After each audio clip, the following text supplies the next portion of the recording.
राधे राधे। मैं अभिषेक भटनागर, एक कृष्ण भक्त, एक बार फिर आपका अपने चैनल गॉड इज माइंड में स्वागत करता हूं। आज मैं आप लोगों से प्रार्थना करना चाहूंगा, यदि किसी ने भी अभी तक इस चैनल को सब्सक्राइब नहीं करा है तो इसे जरूर सब्सक्राइब कर लें। मैं ऐसा क्यों कह रहा हूं, इसका कारण मैंने कल बताया था। क्योंकि मैं चाहता हूं कि जितना हो सके आप सब लोग भगवान के करीब होते चले जाएं। भगवान के करीब होने का मतलब ये नहीं है कि आप अपना गृहस्थ जीवन भी छोड़ दें, क्योंकि भगवान ऐसा कभी नहीं कहते कि आप गृहस्थी से अलग हो जाएं।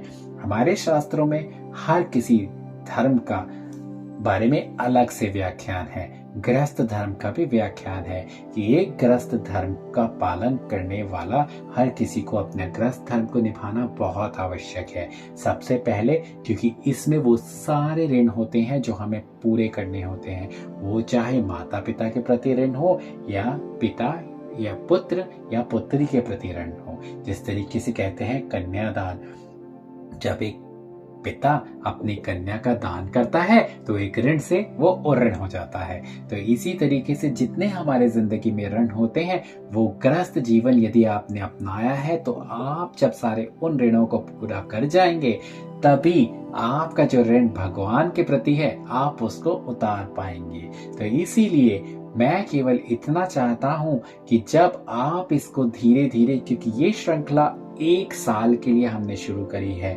और ये इसलिए भी जरूरी है, जब हम आपको दिन ब दिन, चाहे वो 10 मिनट के लिए ही क्यों ना हो, भगवान के करीब लाते जाएंगे, तो आपको फिर बिल्कुल भी ऐसा नहीं लगेगा कि हम एकदम से कैसे भगवान के करीब पहुंच सकते हैं या पहुंचेंगे।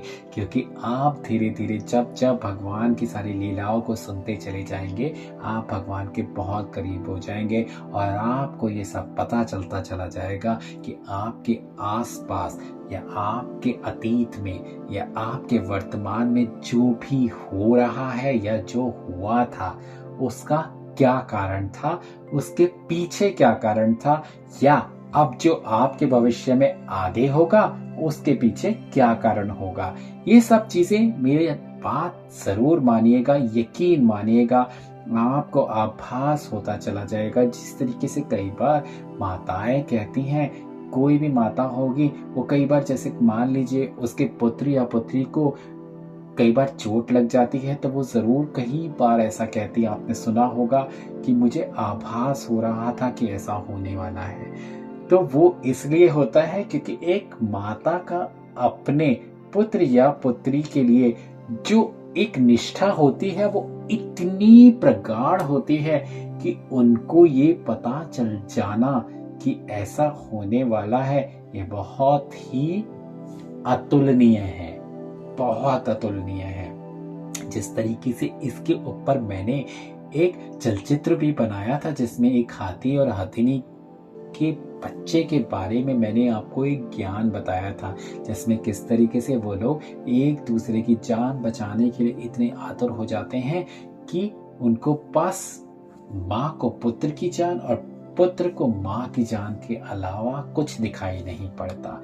तो वही बात है, मैं ये चाहता हूँ कि आप बस इस ज्ञान को लेते चले जाएं और 1 वर्ष बाद जब आप सारे भागवत को समझ जाएंगे और सुन लेंगे, तब आपको पता चलेगा भगवान चाहते थे कि आप भगवान के करीब हो जाएं और ये ज्ञान आपको मिल जाए, जिससे मेरा ये जो एक निष्ठा है ज्यादा से ज्यादा लोगों तक श्रीमद् भागवत धर्म के पहुंचाने की, वो पूरी हो जाए।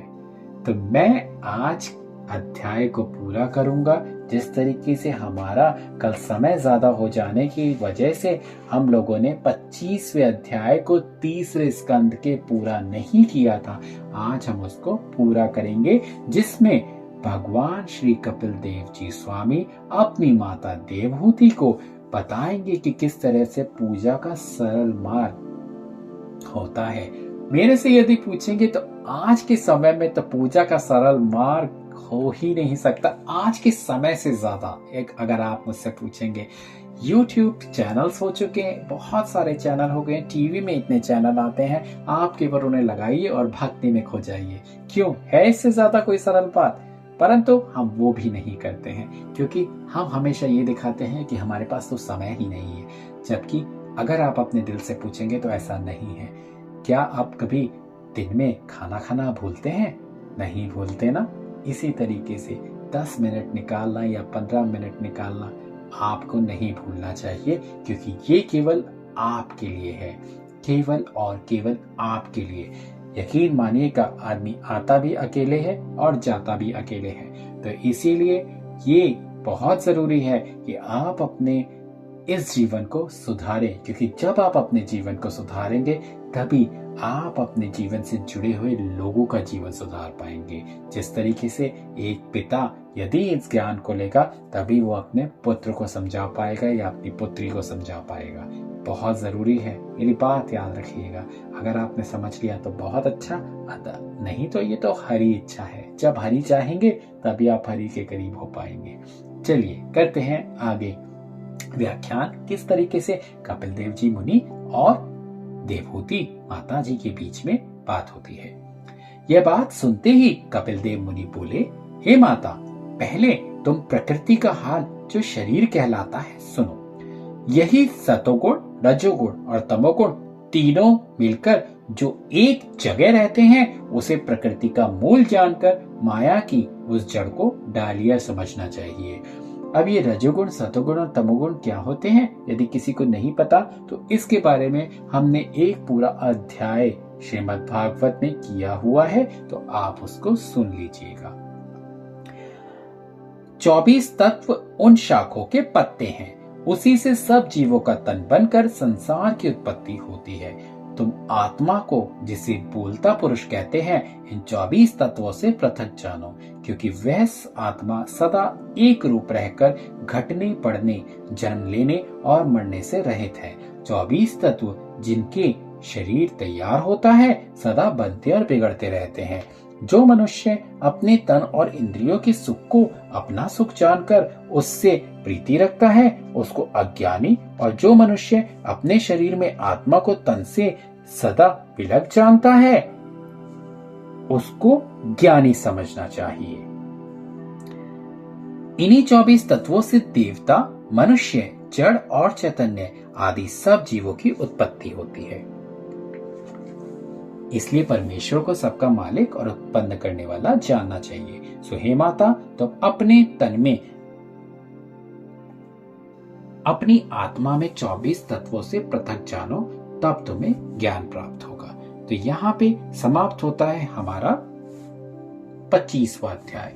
अब आगे के अध्याय में कपिल देव मुनि यह बताते हैं, जो कि 26वां अध्याय है, देवहूति से प्रकृति का हाल कहते हैं, जिससे सब जीवों का तन बनता है। कपिल देव मुनि बोले, हे माता, मैं 24 तत्वों के लक्षण विलग विलग तुमसे कहता हूँ, जिनके जानने से आत्मा और शरीर का भेद पृथक पृथक मालूम होता है। नारायण जी का जो प्रकाश सब जीवों के तन में रहता है उसी को आत्मा यानी बोलता पुरुष कहते हैं। उसका नाश कभी नहीं हो सकता। वही पुरुष सब जीवों का पालन करते हैं। उनका चमत्कार जीवों के तन में इस प्रकार से है, जैसे कई बर्तनों में पानी भरकर धूप में रख दो तो उन बर्तनों में सूर्य की छाया पड़ने से दूसरे सूर्य दिखलाई देते हैं। जब उन बर्तनों को तोड़ डालो तब सूर्य उनमें से नहीं देख पड़ते। बर्तन के टूटने से सूर्य का नाश नहीं होता, वह प्रकाश फिर सूर्य में मिल जाता है। उसी तरह आत्मा का हाल भी समझना चाहिए। जिसको यह ज्ञान प्राप्त होता है वह मनुष्य संसारी माया में नहीं फंसता। इसके सिवा जिस तरह काठ में यानी लकड़ी में अग्नि और तिल से तेल रहता है पर दिखलाई नहीं देता, उसी तरह आत्मा भी तन में दिखाई नहीं पड़ती, पर ज्ञान की दृष्टि से उसको अलग समझना चाहिए।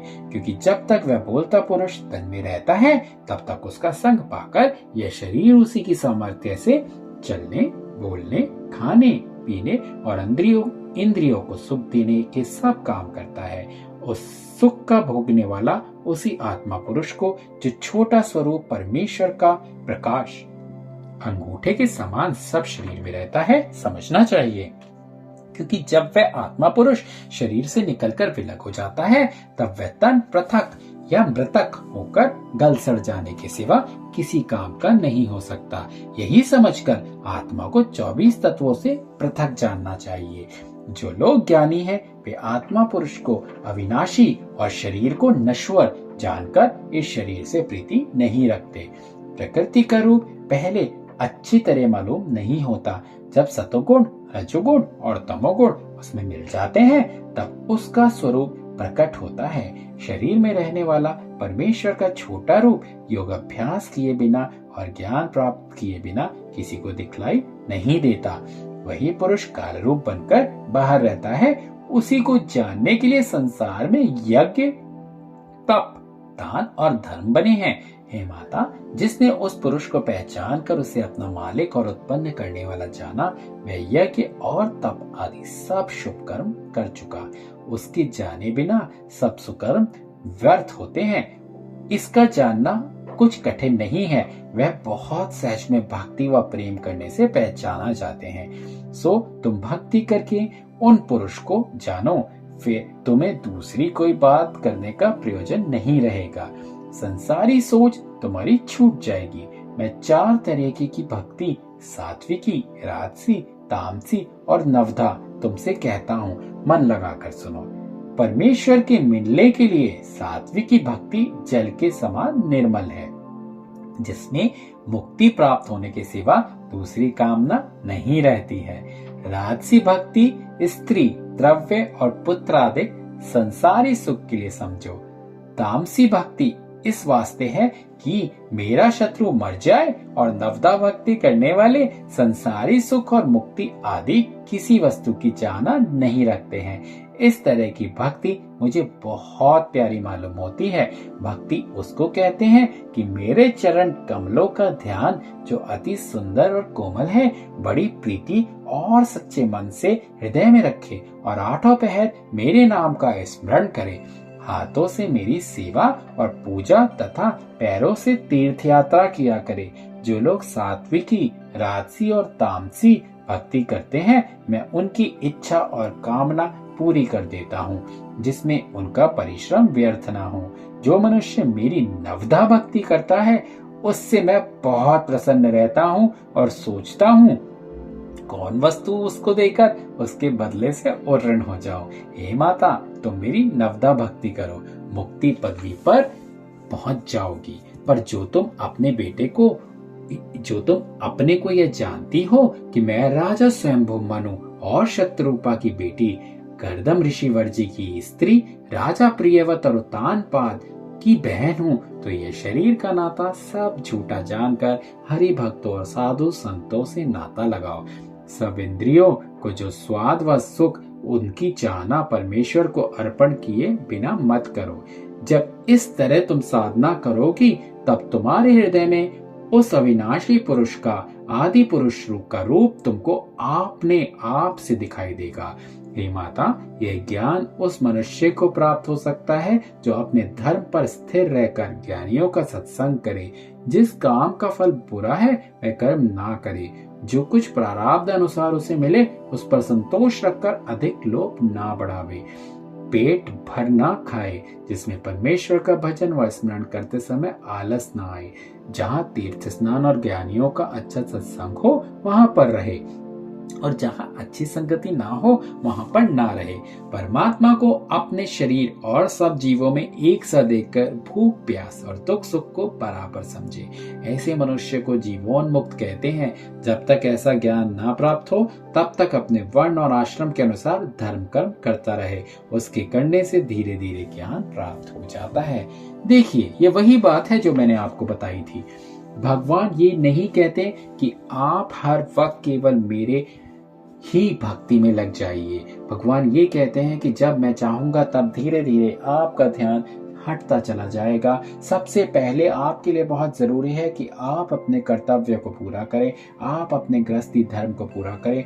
जब आप अपने गृहस्थी धर्म से निवृत्त होते चले जाएंगे, तब धीरे धीरे जब आप एक ज्ञानी लोगों के आसपास होते चले जाएंगे, जब आप नेगेटिव थिंकिंग रखने वाले लोगों से दूर होते चले जाएंगे, आपके पास पॉजिटिविटी बढ़ती चली जाएगी। और जैसे ही पॉजिटिविटी बढ़ेगी, वैसे वैसे आपको हमेशा विचार भी सुविचार हो जाएंगे, आपके विचार भी निर्मल हो जाएंगे और आप आगे बढ़ते चले जाएंगे।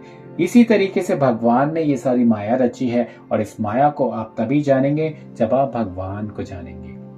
और भगवान को जानने के लिए भागवत धर्म को सुने, आप बहुत जल्दी भगवान को जानने लग जाएंगे। तो करते हैं आज के दिन की शुरुआत वही एक बार फिर राधे राधे। जय श्री कृष्ण।